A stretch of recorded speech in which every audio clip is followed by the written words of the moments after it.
স্নেহের শিক্ষার্থীরা, আশা করছি তোমরা ভালো আছো।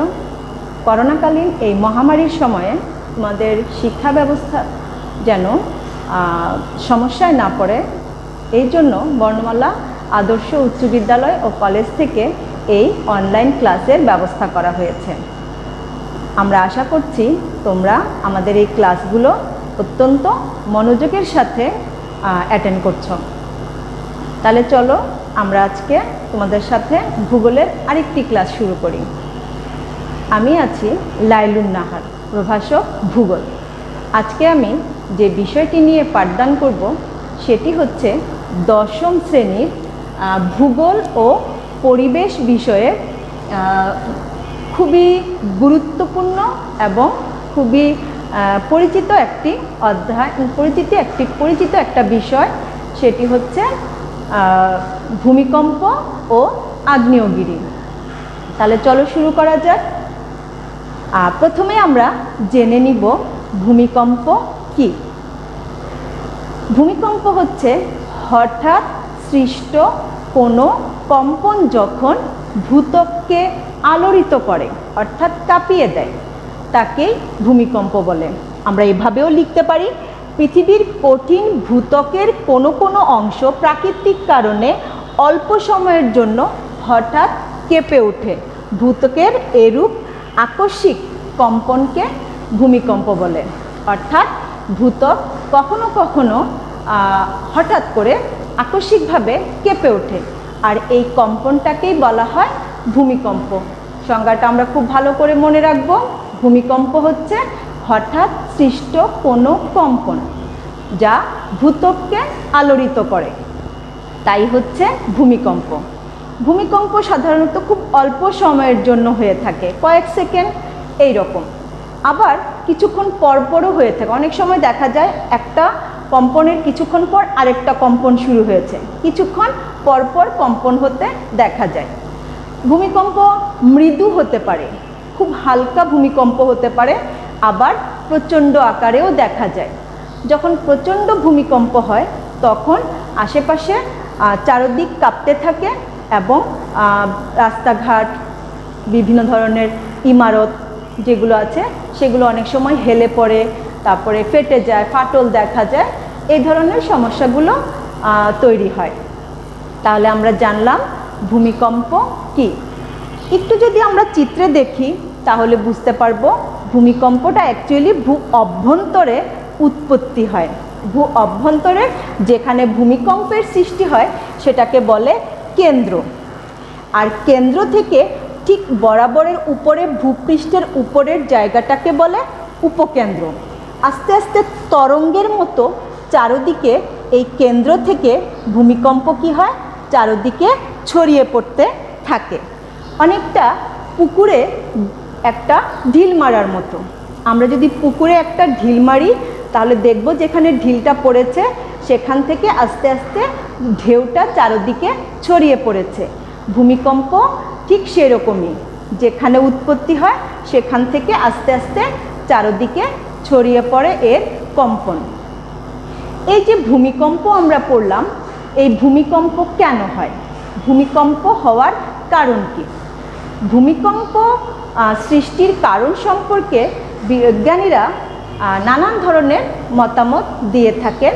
সবচেয়ে প্রচলিত এবং বর্তমানে জনপ্রিয় যে মতামতগুলো আছে তার মধ্যে প্রধান হচ্ছে প্লেটগুলোর সঞ্চালন। তোমরা জানো আমাদের পৃথিবীর ভূত্বক কয়েকটি খণ্ডে বিভক্ত।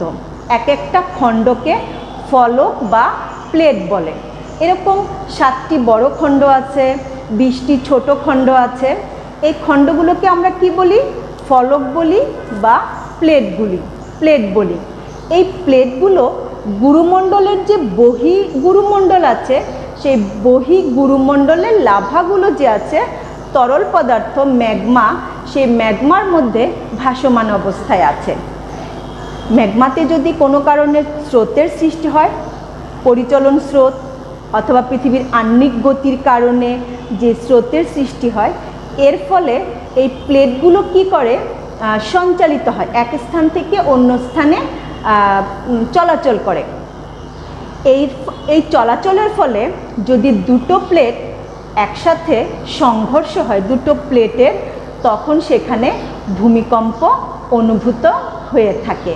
তাহলে ভূমিকম্প সৃষ্টির প্রধান কারণ হচ্ছে প্লেটগুলোর সঞ্চালন। প্লেট সঞ্চালনের ফলে ভূমিকম্প হয়ে থাকে। দ্বিতীয় কারণ হচ্ছে আগ্নেয়গিরির অগ্ন্যুৎপাত। তোমরা জানো আমাদের এই পৃথিবীর সব স্থান সমান কঠিনও না কোমলও না।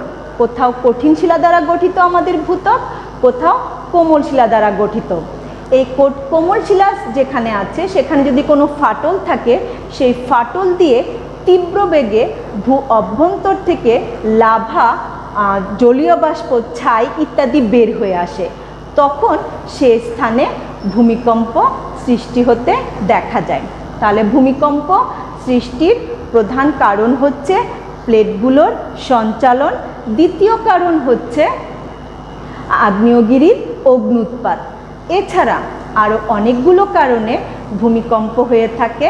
যেমন ভূ অভ্যন্তরে যদি কোনোভাবে নদী, নালা, খাল, বিল, সমুদ্র থেকে পানি প্রবেশ করে, তাহলে তোমরা জানো ভূ অভ্যন্তর অত্যন্ত উত্তপ্ত অবস্থায় আছে। ফলে দেখা যায় এই পানিগুলো যখন ভূ অভ্যন্তরে প্রবেশ করে তখন সেগুলো উত্তপ্ত ভূ অভ্যন্তরের কারণে বাষ্পে পরিণত হয়। ফলে এই বাষ্পগুলো প্রসারিত হয় এবং ভূত্বকের নিচে কি করতে থাকে? ধাক্কা দিতে থাকে। ফলে ভূমিকম্প অনুভূত হয়। তাছাড়া অনেক সময় দেখা যায় আমাদের ভূ অভ্যন্তরে নানা ধরনের তেজস্ক্রিয় পদার্থ রয়েছে, যেমন রেডিয়াম, থোরিয়াম, ইউরেনিয়াম। এই তেজস্ক্রিয় পদার্থগুলো অনেক সময় প্রাকৃতিক কারণে প্রচণ্ড তাপ তৈরি করে। এই তাপের ফলে ভূ অভ্যন্তরে যে পদার্থগুলো থাকে সেগুলো আয়তনে বৃদ্ধি পায়। ফলে সেখানে চাপের সৃষ্টি হয় এবং ভূমিকম্প সৃষ্টি হয়ে থাকে। পর্বতের চূড়া থেকে, উঁচু স্থান থেকে যদি শিলাচ্যুতি হয়, বিশাল একটা শিলাখণ্ড নিচে পড়ে গেল, তখন আশেপাশের অঞ্চলে কি হবে? কম্পন অনুভূত হবে। তার মানে বিশাল যদি শিলাখণ্ড পর্বত থেকে নিচে পতিত হয় তখন সেখানে ভূমিকম্প অনুভূত হয়। বিশাল শিলাখণ্ড না হয়ে বিশাল বরফের কোনো খণ্ড যদি হঠাৎ পর্বতের উঁচু অংশ থেকে নিচের দিকে পতিত হয়, সেখানেও ভূমিকম্প অনুভূত হয়। তোমরা জানো আমাদের এই পৃথিবী একসময় জ্বলন্ত বাষ্পপিণ্ড ছিল। সেখান থেকে ধীরে ধীরে শীতল হয়ে বর্তমান অবস্থা ধারণ করেছে। অর্থাৎ শীতল হতে হতে এখনো এই পর্যন্ত আমরা এখন যে পৃথিবী দেখছি, এই পৃথিবীর এই অবস্থা পর্যন্ত এসেছে। তার মানে কি শীতল হওয়া বন্ধ হয়ে গেছে? না, আস্তে আস্তে পৃথিবী এখনও তাপবিকিরণ করছে। এই তাপবিকিরণের ফলে দেখা যায় শিলাতে ভাঁজের সৃষ্টি হচ্ছে, চ্যুতির সৃষ্টি হচ্ছে, বিভিন্ন ফাটল দেখা যাচ্ছে। ফলে সেখানে কি হয়? ভূমিকম্পের সৃষ্টি হয়। তাহলে ভূমিকম্পের প্রধান কারণগুলো আমরা জেনে নিলাম। প্রথমত ভূমিকম্প সৃষ্টির প্রধান কারণ হচ্ছে কি? প্লেটগুলোর সঞ্চালন। দ্বিতীয়ত হচ্ছে আগ্নেয়গিরির অগ্ন্যুৎপাত। তৃতীয় কারণ হচ্ছে যদি ভূ অভ্যন্তরে কোনো কারণে পানি প্রবেশ করে তাহলে বাষ্পে পরিণত হয় এবং বাষ্পগুলো প্রসারিত হয়ে হালকা হয়ে উপরের দিকে আসার চেষ্টা করে, পৃথিবীর ভূত্বকের নিচে অংশে ধাক্কা দিতে থাকে। ফলে কি সৃষ্টি হয়? ভূমিকম্প সৃষ্টি হয়। তারপরে আমরা পড়েছি বিভিন্ন তেজস্ক্রিয় পদার্থের তাপ তৈরির কারণে ভূমিকম্পের সৃষ্টি হয়। আরও পড়েছি কি? পৃথিবী এখনও তাপবিকিরণ করছে। তাপবিকিরণের ফলে তার কি হচ্ছে? শিলাতে ভাঁজের সৃষ্টি হচ্ছে, চ্যুতির সৃষ্টি হচ্ছে। ফলে সেখানে ভূমিকম্প অনুভূত হচ্ছে। তাহলে আমরা শিক্ষার্থীরা তোমরা নিশ্চয়ই জেনেছ ভূমিকম্প কেন সৃষ্টি হয়। তাহলে এবার আমরা জানব ভূমিকম্পের ফলাফল সম্পর্কে। তোমরা জানো যখন কোথাও ভূমিকম্প সৃষ্টি হয় সেখানে প্রচণ্ড ক্ষয়ক্ষতি হয়। বাড়িঘর নষ্ট হয়ে যায়, বাড়িঘর বসে যায়, ভেঙে যায়, হেলে যায়, রাস্তাঘাট নষ্ট হয়ে যায়, ব্রিজ কালভার্ট নষ্ট হয়ে যায়, ফাটল দেখা যায়। মানুষ, ফসল, ঘরবাড়ি ইত্যাদি প্রচণ্ড ক্ষতির সম্মুখীন হয় এই ভূমিকম্পের ফলে। ভূমিকম্পের ফলে অনেক সময় দেখা যায় চ্যুতি সৃষ্টি হয়, ভাঁজের সৃষ্টি হয় শিলাতে ভূমিকম্পের ফলে চ্যুতি এবং ভাঁজের সৃষ্টি হয়। ভূমিকম্পের ফলে দেখা যায় বিশাল একটা অঞ্চল সমুদ্রের তলদেশে নিমজ্জিত হয়ে গেছে। যেমন ভারতের কচ্ছ উপসাগরের প্রায় 5,000 বর্গ কিলোমিটার এলাকা সমুদ্রের তলদেশে নিমজ্জিত হয়েছিল এই ভূমিকম্পের কারণে। ভূমিকম্পের কারণে সমুদ্রের তলদেশ থেকে বিশাল অংশ দ্বীপ হিসেবে উপরের দিকে উত্থিত হতে পারে। ভূমিকম্পের কারণে পর্বত সৃষ্টি হতে পারে, মালভূমিও সৃষ্টি হতে পারে। ভূমিকম্পের ফলে নদীর গতিপথ পরিবর্তন হয়। আমরা পড়েছি আমাদের যমুনা নদীর গতিপথ ভূমিকম্পের কারণে পরিবর্তন হয়ে গেছে। আসামের দিবং নদীর গতিপথ 1950 সালে পরিবর্তন হয়েছিল এই ভূমিকম্পের কারণে। এছাড়া ভূমিকম্পের ফলে সমুদ্রের উপকূলে জলোচ্ছ্বাস সৃষ্টি হতে দেখা যায়। ভূমিকম্পের ফলে সমুদ্রের উপকূলবর্তী অঞ্চলে জলোচ্ছ্বাস সৃষ্টি হতে দেখা যায়। তাহলে আমরা ভূমিকম্পের ফলাফলগুলো ভালোভাবে জেনে নিলাম। শিক্ষার্থীরা, তোমরা একটু মনোযোগ দিয়ে শুনবে। তোমরা জানো, যখনই পরীক্ষায় প্রশ্ন আসে ভূমিকম্প টপিক থেকে অনেক সময় সৃজনশীল প্রশ্ন আসে। তাহলে যখনই সৃজনশীল প্রশ্নে কোনো কম্পনের কথা উল্লেখ করবে, তোমরা চিন্তা করবে এটা ভূমিকম্প হওয়ার সম্ভাবনা। ভূমিকম্প হলেই বাড়িঘর কেঁপে ওঠে, চারদিকের রাস্তাঘাট সব কিছুই এই কম্পনের মধ্যে কেঁপে ওঠে। তাহলে আমরা ভূমিকম্প সম্পর্কে জানলাম, ভূমিকম্প কি, তারপরে জানলাম ভূমিকম্পের কারণ কি, এরপরে জানলাম ভূমিকম্পের ফলাফল। এখন জানবো আগ্নেয়গিরি সম্পর্কে। তোমরা ভালোভাবে মনোযোগ দিয়ে খেয়াল করো। আগ্নেয়গিরি, প্রথমেই আমরা জানবো আগ্নেয়গিরি কি।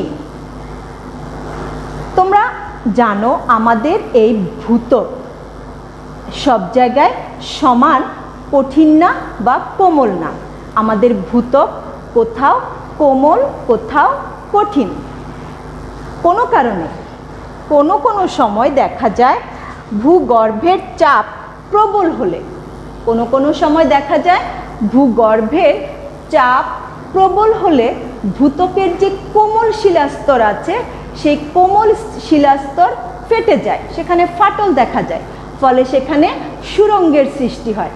আর সেই সুড়ঙ্গ দিয়ে ভূ অভ্যন্তর থেকে ছাই, কাদা, জলীয় বাষ্প, গলিত ধাতু ইত্যাদি তীব্র বেগে উপরের দিকে উৎক্ষিপ্ত হয় এবং উৎক্ষিপ্ত হয়ে ফাটলের পাশেই ধীরে ধীরে জমা হয় এবং জমা হতে হতে একসময় মোচাকৃতির এক ধরনের পর্বত তৈরি করে। এইটাকেই বলা হয় আগ্নেয়গিরি। আমরা যদি একটু চিত্রটাতে খেয়াল করি তাহলে তোমরা দেখো, এই হচ্ছে আমাদের ম্যাগমা চেম্বার। ম্যাগমাগুলো ভূ অভ্যন্তরে সঞ্চিত আছে। এই ম্যাগমাগুলো যখনই কোনো ফাটল পাবে সেই ফাটল দিয়ে তীব্র বেগে বের হয়ে আসে, তীব্র বেগে বের হয়ে পার্শ্ববর্তী অঞ্চলে জমা হচ্ছে, জমা হয়ে সেখানে পর্বতের আকৃতি ধারণ করছে। সেটা দেখতে কেমন? সেটা দেখতে মোচাকৃতির। আমরা কলার মোচা দেখি না, কলার মোচার মতো, অনেকটা শঙ্কু আকৃতির। শঙ্কু চেনো তো? শঙ্কু হচ্ছে কোন আইসক্রিম যেমন থাকে, অনেকটা সেই রকম দেখতে। মোচাকৃতির এক ধরনের পর্বত সৃষ্টি করে, যাকে আমরা আগ্নেয়গিরি বলি। তোমরা একটু চিত্রটা খেয়াল করো। আগ্নেয়গিরির যে মুখ দিয়ে লাভাগুলো নির্গত হয় এটাকে বলা হয় জ্বালামুখ। আগ্নেয়গিরির যে স্থান দিয়ে লাভাগুলো নির্গত হয় সেটাকে বলা হয় জ্বালামুখ। আর আগ্নেয়গিরির যে পদার্থগুলো উপরের দিকে উৎক্ষিপ্ত হয় সেটাকে বলা হয় লাভা। আর যেখান দিয়ে বের হয় মূল যে জায়গাটা সেটাকে বলে প্রধান সুড়ঙ্গ। আর আশেপাশে যদি ছোট ছোট কোনো লাভা নির্গত হওয়ার জায়গা থাকে সেগুলোকে বলে গৌণ সুড়ঙ্গ। তাহলে আমরা আগ্নেয়গিরি সম্পর্কে ভালোভাবে জানলাম। এখন আগ্নেয়গিরির অগ্ন্যুৎপাতের কারণ কি? আগ্নেয়গিরির অগ্ন্যুৎপাতের প্রধান কারণের মধ্যে একটা হচ্ছে প্লেটগুলোর সরে যাওয়া। আমরা কিছুক্ষণ আগেই পড়েছি ভূমিকম্প হয়। কেন ভূমিকম্প হয়? দুটো প্লেট যখন একটা আরেকটার সাথে ঘর্ষণ হয় তখন সেখানে ভূমিকম্প অনুভূত হয়। আর দুটো প্লেট পাশাপাশি ছিল, সেখান থেকে সরে গেছে। আমরা যদি একটু চিত্রে খেয়াল করি, এরকম দুটো প্লেট পাশাপাশি ছিল, একটা প্লেট আরেকটা প্লেট থেকে সরে গেল। যখন একটা প্লেট আরেকটা প্লেট থেকে সরে যায়, সেই ফাটলের যে জায়গাগুলো আছে সেখান থেকে ভূগর্ভের যে ম্যাগমাগুলো আছে, গলিত পদার্থগুলো আছে, সেগুলো বের হয়ে আসে। সেগুলো বের হয়ে এসে অগ্ন্যুৎপাত ঘটায় এবং আগ্নেয়গিরির সৃষ্টি করে। পৃথিবীর প্রধান প্রধান আগ্নেয়গিরি অঞ্চলগুলো যদি আমরা খেয়াল করি তাহলে দেখব এগুলো প্লেট সীমানা বরাবরেই অবস্থিত। তার মানে আমরা জানতে পারলাম প্লেটগুলো যেখানে আছে সে প্লেটগুলো যদি দুটো প্লেট পাশাপাশি থাকে, যদি কোনো কারণে সরে যায়, চাপ কমে যায়, তখন ভূ অভ্যন্তর থেকে লাভাগুলো ম্যাগমাগুলো বের হয়ে আসে এবং আগ্নেয়গিরির অগ্ন্যুৎপাত ঘটায়। তারপরে হচ্ছে ভূত্বকে যদি কোনো দুর্বল স্থান থাকে, সে দুর্বল স্থানে ভূ আলোড়ন হলে ফেটে যায়। ফেটে গিয়ে সেখান থেকে কি তৈরি হয়? লাভাগুলো নির্গত হয়। লাভাগুলো নির্গত হয়ে সেখানে আগ্নেয়গিরির অগ্ন্যুৎপাত ঘটায়। এছাড়া আরও যে কারণগুলো আছে সেগুলো হচ্ছে শিলাতে ভাঁজের সৃষ্টি হয়। কেন? তাপ বিকিরণের ফলে। আমাদের এই পৃথিবী এখনো তাপ বিকিরণ করছে। তাপ বিকিরণ করে ধীরে ধীরে কি হচ্ছে? শীতল হচ্ছে। যখন সে তাপ বিকিরণ করে ধীরে ধীরে শীতল হচ্ছে, ফলে দেখা যায় সেখানে ভাঁজের সৃষ্টি হচ্ছে এবং সেখানে ফাটলের সৃষ্টি হচ্ছে, চ্যুতি সৃষ্টি হচ্ছে। ফলে এই চ্যুতি দিয়ে অথবা সেই ফাটলগুলোর মধ্য দিয়ে ভূ অভ্যন্তর থেকে কাদা, ভস্ম, ছাই, গলিত পদার্থ ইত্যাদি ধাতুগুলো বের হয়ে আসে এবং আগ্নেয়গিরির অগ্ন্যুৎপাত ঘটায়, আগ্নেয়গিরির সৃষ্টি করে। ভূমিকম্প যখন পড়াচ্ছিলাম তখন আমি বলেছিলাম যে আমাদের এই ভূ অভ্যন্তরে নানা ধরনের তেজস্ক্রিয় পদার্থ রয়েছে। যেমন আমাদের ভূ অভ্যন্তরে রেডিয়াম, থোরিয়াম, ইউরেনিয়াম ইত্যাদি তেজস্ক্রিয় পদার্থগুলো আছে। এগুলো প্রাকৃতিক উপায়ে কি করছে? তাপ তৈরি করছে এবং এই তাপের কারণে আশেপাশের যে বিভিন্ন পদার্থগুলো আছে সেগুলো প্রসারিত হচ্ছে। প্রসারিত হয়ে চাপ সৃষ্টি করছে ভূত্বকের মধ্যে। ফলে ভূত্বক ফেটে সেখান দিয়ে অগ্ন্যুৎপাত সৃষ্টি করছে। অগ্ন্যুৎপাতের ফলে সেখানে আগ্নেয়গিরির সৃষ্টি হচ্ছে। তাহলে তেজস্ক্রিয় পদার্থের কারণে ভূ অভ্যন্তরের গলিত পদার্থগুলো বের হয়ে আসছে। তারপরে প্লেটগুলো সরে যাওয়ার কারণে বের হয়ে আসছে। এছাড়া আমরা বলেছি ভূত্বকে যদি কোনো দুর্বল স্থান থাকে সেখান দিয়েও কি হচ্ছে? ফাটল তৈরি হচ্ছে এবং শিলাগুলো সেখানে ফেটে গিয়ে ভূ অভ্যন্তরের লাভাগুলো নির্গত হচ্ছে। তাহলে আমরা জানলাম আগ্নেয়গিরির অগ্ন্যুৎপাতের কারণ।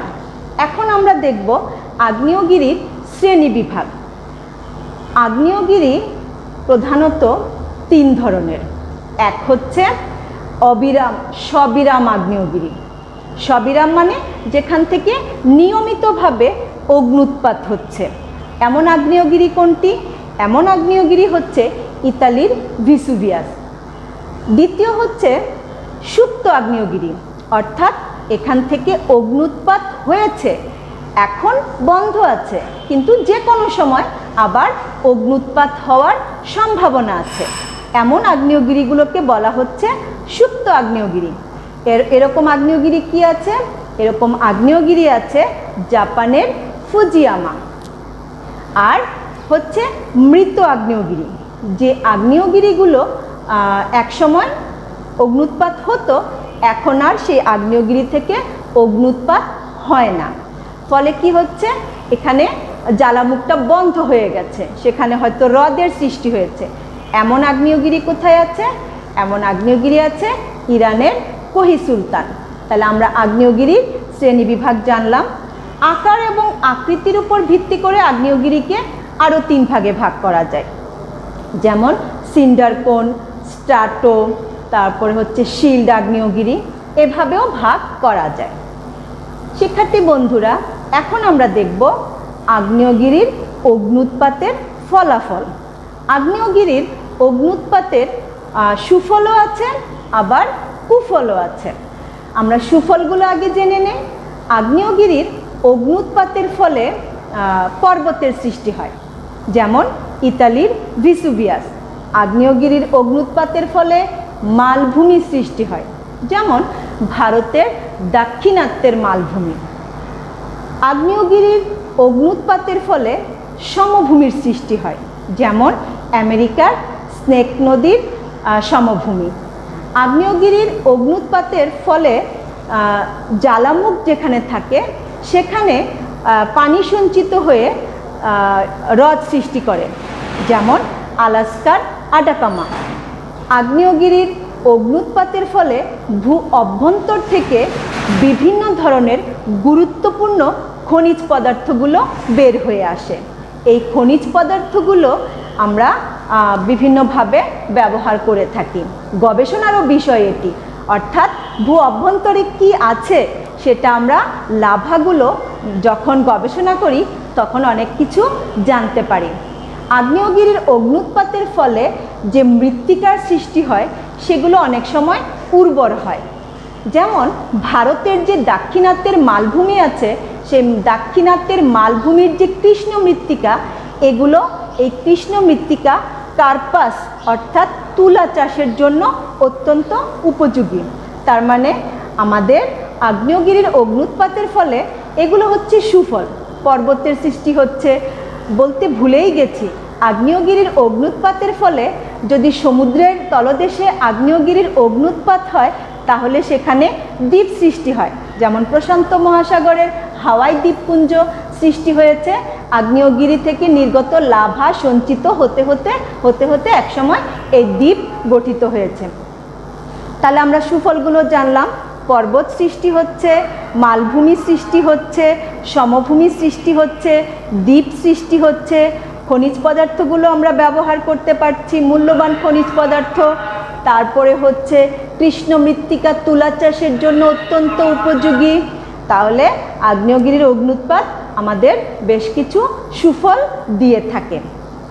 আগ্নেয়গিরির অগ্ন্যুৎপাতের ফলে কিছু কুফলও আছে, যেমন আগ্নেয়গিরির যখন অগ্ন্যুৎপাত হয় প্রচণ্ড লাভা যখন চতুর্দিকে ছড়িয়ে পড়ে তখন ঘর বাড়ি কৃষিক্ষেত্র সব কিছু কী হয়ে যায়, একদম পুড়ে ছাই হয়ে যায়।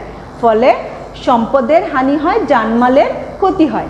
অনেক সময় দেখা যায় নগর, যেমন পম্পেই নগর একদম আগ্নেয়গিরির অগ্ন্যুৎপাতের লাভার নিচে একদম ভস্ম হয়ে গিয়েছিল। তাহলে আমরা আগ্নেয়গিরির অগ্ন্যুৎপাতের সুফলটাও জানলাম, আবার আগ্নেয়গিরির অগ্ন্যুৎপাতের কুফলটাও জানলাম। তাহলে প্রিয় শিক্ষার্থীরা, এখান থেকে যে প্রশ্নগুলো সাধারণত আসে সেগুলো হচ্ছে, তোমরা যদি একটু চাও খাতায় লিখে নিতে পারো, যেমন ভূমিকম্পের কারণ কি, ভূমিকম্পের ফলাফল, আগ্নেয়গিরির অগ্ন্যুৎপাতের কারণ কি, আগ্নেয়গিরির অগ্ন্যুৎপাতের ফলাফল, এগুলো সৃজনশীল প্রশ্নে চলে আসে, যা কিনা আমাদের জন্য ভালোভাবে পড়ার জন্য, যাতে আমরা জানি। তাহলে আমরা খুব ভালোভাবে আগ্নেয়গিরি কি, আগ্নেয়গিরির অগ্ন্যুৎপাতের কারণ, আগ্নেয়গিরির শ্রেণী বিভাগ, তারপর হচ্ছে ফলাফল খুব ভালোভাবে বাসায় চর্চা করব। তাহলে আজকে এ পর্যন্তই। তোমরা সবাই ভালো থেকো আর বাসায় বেশি বেশি পড়াশোনা করবে। তোমাদের জন্য দোয়া রইল। সবাইকে ধন্যবাদ।